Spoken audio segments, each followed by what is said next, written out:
Hi everybody, today we're going to be learning how to play our first full song, the familiar London Bridge. Now that we've completed our lesson on sheet music, we can apply our newfound skills to the keyboard. So we're going to be putting notes, rhythm durations, and the keyboard all together. Much like the staff, the piano looks really complicated, but is actually only made up of 7 different notes from A to G. The easiest one to find is D. He's right in between 2 black keys, so a good way to remember is to say D goes in the doghouse. Now that we've found D, let's figure out where to put our hands. Usually when you're starting a song on piano, you start with your hands in basic C position, with your right thumb and left pinky on C, so your fingers span from C to G. This song actually starts on G and goes up a step, so we're going to adjust our position just a little bit and move our right hand up slightly so that our ring finger is on G instead. While we're going to be using both hands in the final version of this song, you'll find it a lot easier to practice each hand individually before you put the whole thing together. We're going to be using our right hand to play the melody, so let's start there. Remembering our treble clef trick, every good boy does fine, let's read through our first line of music. G, A, G, F, E, F, G, D, E, F, E, F, G. And now let's go through our rhythms. I'm going to tap my hand here to act as a metronome to keep our beat, and I'm going to speak the rhythms. Ta-dee-ta-ta-ta-ta-ta-ta-ta-ta-ta-ta. Now let's play it, putting the melody and the rhythms together.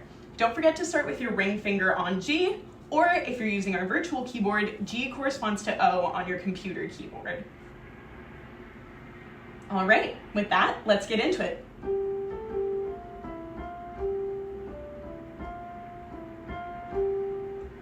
Now's a good time to pause the video and practice this part a couple times on your own before we move on to the next line. Now let's read line 2. The first 2 bars are the same as line 1, so we've got that part down. Now all we need to learn is the end.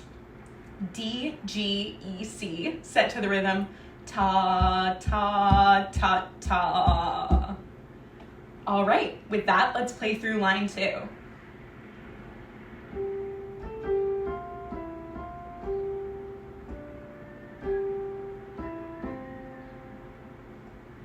Our left hand will be playing chords shown at the top left of each measure, and for this part we actually only have to learn 2 different chords.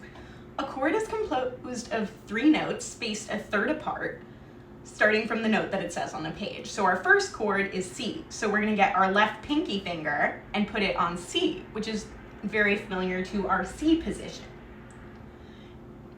So to play our C chord, we're going to space our fingers a third apart, so we're going to play C, E, and G. Just like that. Next, we play another C chord. So what you're going to do is just pick up your hand slightly and set it back down in the same position, like this. Next, we'll be playing a G chord with G, B, and D. So our hand jumps down to play those guys. And then our hand jumps back up to our C chord. So we're back in C position. And then for line 2, we just repeat that same pattern. So let's play our chord progression through. Remembering it goes C, C, G, C, C, C, G, C.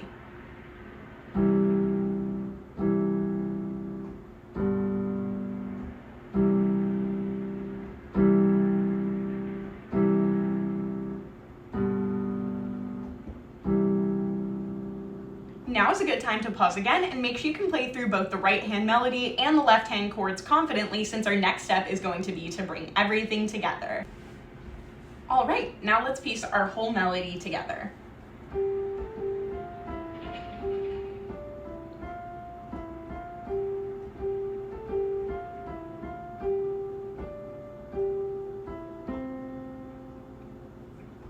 Now is another good time to pause and practice playing the whole melody through before we add in our left hand.